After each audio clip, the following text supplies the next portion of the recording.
हम सभी गुना वालों के बड़े भाग जग गए हैं। हम सबका भाग नहीं सौभाग्य जग गया है कि अभी तक तो पूज्य गुरुदेव के संग में सभी बाल ब्रह्मचारी संगस्त सभी थे, मुनिराज थे, भैया जी थे, लेकिन इतिहास दोहरा रहा है और आज प्रथम बार ऐसा हो रहा है गुना की पावन धरती पर कि हम सभी के बीच के ही ऐसे आदरणीय ब्रह्मचारी संतोष भैया जी आज मुरानिया वाले परिवार से गृहस्थ जीवन को छोड़कर के पूज्य गुरुदेव के संग में प्रवेश हो रहे हैं। निवेदन करूंगा जोरदार ताली बजा दीजिएगा। साथ ही साथ में उससे बड़ा सौभाग्य है पूज्य मुनीषी विशद सागर महाराज जी के, पूज्य मुनीषी विशद सागर महाराज जी के पिताजी आदरणीय ब्रह्मचारी भैया विजय भैया जी मुंगावली वाले भी संघ में प्रवेश करने जा रहे हैं।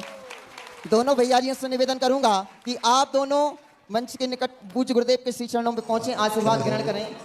आचार्य जी ने शुरुआत तो बाल ब्रह्मचारियों से ही की थी, लेकिन अंत में आचार्य जी ग्रस्त जीवन का उपसंहार कैसे करें इसके लिए एक व्यवस्था बना के गए थे कि उनको भी उन्होंने साधक के रूप में क्षुल्लक आदि बनाकर अंतिम साधना और समाधि कर सकें, क्योंकि जिंदगी में प्रारंभ नहीं कर पाए तो अंत मताशो गता, उसी को ध्यान में रख कर के आज से उन ग्रस्तों के लिए भी इस संघ में मार्ग खोल रहे हैं।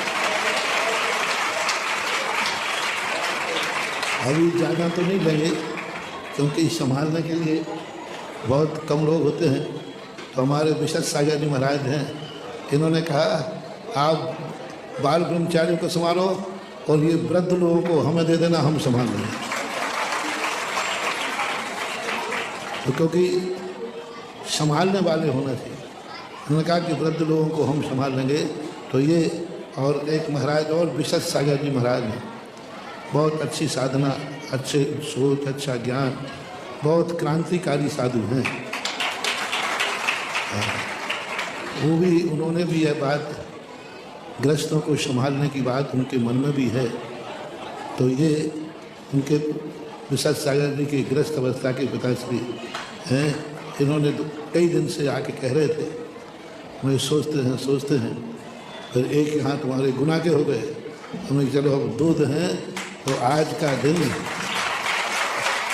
तो वह सब कार्य धीरे धीरे होंगे जो हमारे पूज्य आचार्य गुरुदेव विद्यासागर कह के गए हैं, करके गए। जो जो उन्होंने किया है और जो जो उन्होंने कहा है वह धीरे धीरे अपनी शक्ति के अनुसार जैसे अनुकूलता शक्ति बनती जाएगी वैसे, क्योंकि मैं वही कार्य करूँगा जिसमें हमारा धर्म ध्यान चले और हमारी शरण में जो आए उसका भी धर्म ध्यान चले। मेरा एक ही चिंतन है, मैं जैसे सदा खुश रहता हूँ ऐसी मेरी शरण में आने वाला भी सदा खुश रहे। जैसे मैं अपने आप में सदा पूर्णता का अनुभव करता हूँ ऐसे ही शरण में आने वाला भी पूर्णता का अनुभव करे। जैसे मुझे इस मार्ग में अवभाग्य लगता है ऐसे मेरी शरण में आने वाला व्यक्ति 24 घंटे ये कहे मेरे अवभाग्य हैं जो मैं मोक्ष मार्ग पर बढ़ रहा हूँ। क्योंकि मैंने अपनी ज़िंदगी में कभी मुझे ये मुनि पद मोक्ष मार्ग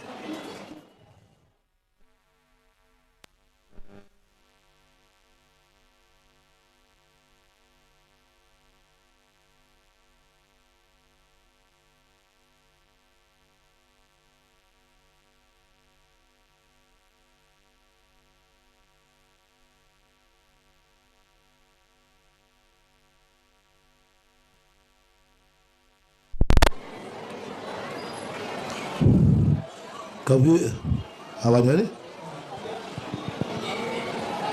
कभी भी यह मोक्ष मार्ग मुझे भार नहीं लगा। मुझे हर समय अपने आप को सौभाग्यशाली मानता हूँ और मैं तो दावे से कहता हूँ तुम जानो संसार का सबसे सुखी आत्मा कोई है तो वह मैं हूँ। बस मेरी तमन्ना यही है कि मेरी शरण में जो आए बस 24 घंटे वो भी यही कहे कि संसार का सबसे ज़्यादा सुखी आत्मा मैं हूँ। संसार का सबसे, क्योंकि तुम्हें मालूम है विघ्न बाधाएं विपत्तियों को हम कभी विपत्ति मानते ही नहीं, कभी विपत्ति नहीं माने, मैंने उसको विपत्ति माना ही नहीं। विघ्नों को संकट मानते ही नहीं क्योंकि वो तो मेरे सहयोगी हैं। तो ऐसा ही इस मार्ग में जितनी कठिनाई आए वे कठिनाइयाँ हमारे लिए कठिनाई न लगें बल्कि अवभाग्य लगें। जिंदगी में ऐसा कभी मेरी शरण में आने वाला ये ना सोचे इससे अच्छे तो हम घर में थे। ये सोचना सबसे बड़ा नरक का द्वार है। और ये सोचना कि मैं संसार का सबसे बड़ा भाग्यशाली हूँ जो महाराज की शरण में आकर धर्म ध्यान कर रहा हूँ, यही मोक्ष है। आज पंचम काल का मोक्ष क्या है? जिसके मन में ये भाव आ जाए कि मैं संसार का सबसे बड़ा भाग्यशाली हूँ कि इस कलयुग में भी मैं धर्म को, व्रत को, रत्नत्रय को धारण कर रहा हूँ, ऐसा परिणाम यदि अपने अंदर निरंतर चल रहा है तो ये मत समझो कि मोक्ष 7 राजू ऊपर है, अंदर का मोक्ष तुम्हारे यहाँ प्रकट हो चुका है। तो आज से इन दोनों के लिए एकदम भीड़ मत लगाना, नहीं तो कल से बहुत सारे आ जाए। थोड़ा कंट्रोल करके लूँगा क्योंकि इनकी संख्या बहुत जल्दी बढ़ेगी। हाँ, क्योंकि मुझे मालूम है इन लोगों की संख्या इतनी जल्दी बढ़ेगी, जैसे ही इन लोगों के चेहरा देखेंगे, इन लोगों के अनुभव सुनेंगे, जैसे ये लोग कहेंगे हम तो यहाँ आकर के कितने बुरा काम किया, ज़िंदगी में घर में निकाल दिए हमें, तो इनको सुन कर के ही फिर आप लोग लाइन लगाएंगे, हम कितने कर ले पाएंगे, कितने नहीं ले पाएंगे, छांट छांट के लेंगे छट्टा के। इसलिए आशीर्वाद इनको आज से सही है। इन लोगों के लिए भी यथायोग व्रत, कौन सा व्रत देना, क्या देना, चुल्ला केला मुनि महाराज क्या बनाना है, इसके संबंध में सोचता हूँ। हो सकता है अनायास एक दिन गुनाह में कुछ निकला था, कुछ पता नहीं, अनायास निकला था, अभी पक्का नहीं है, पर देखो क्या होता है, माला फेरो शायद कुछ हो जाए।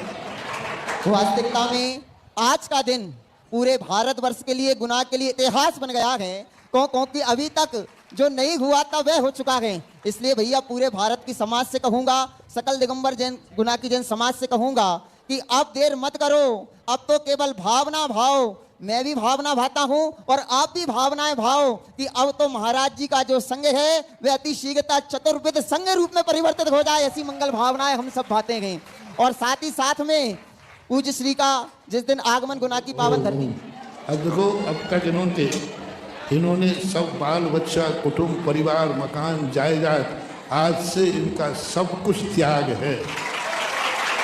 और सबसे बड़ा मोबाइल का भी त्याग है। अब ये घर परिवार रिश्तेदारों में कोई भी मोबाइल से बात नहीं कर सकेंगे, संकल्प पूर्वक त्याग है। संकल्प पूर्वक दोनों को मंजूर है। अपने घर परिवार से कोई मोह तो नहीं है, करने हो तो अभी करा दो। और घर वालों से मेरा कहना है, आप इनसे रिलेटेड रहे हैं, इनको अब विकल्प करें। सारी जिंदगी इन्होंने आपके विकल्प किए हैं, अब आप इनको निर्विकल्प रहना। अपने घर की समस्याएं, अपने घर के द्वंद्व और विकल्प इनको सूचना ना दें, इनके पास समाचार ना भेजें और ना इनको घर की बात बताएं, फलाने बिटिया की शादी हो गई कि नहीं, इनकी हो गई कि नहीं, अरे वो पोती को छोड़ के आए थे, वो डिप्टी के नहीं। हाँ, ऐसा भाव इनको भी नहीं आना।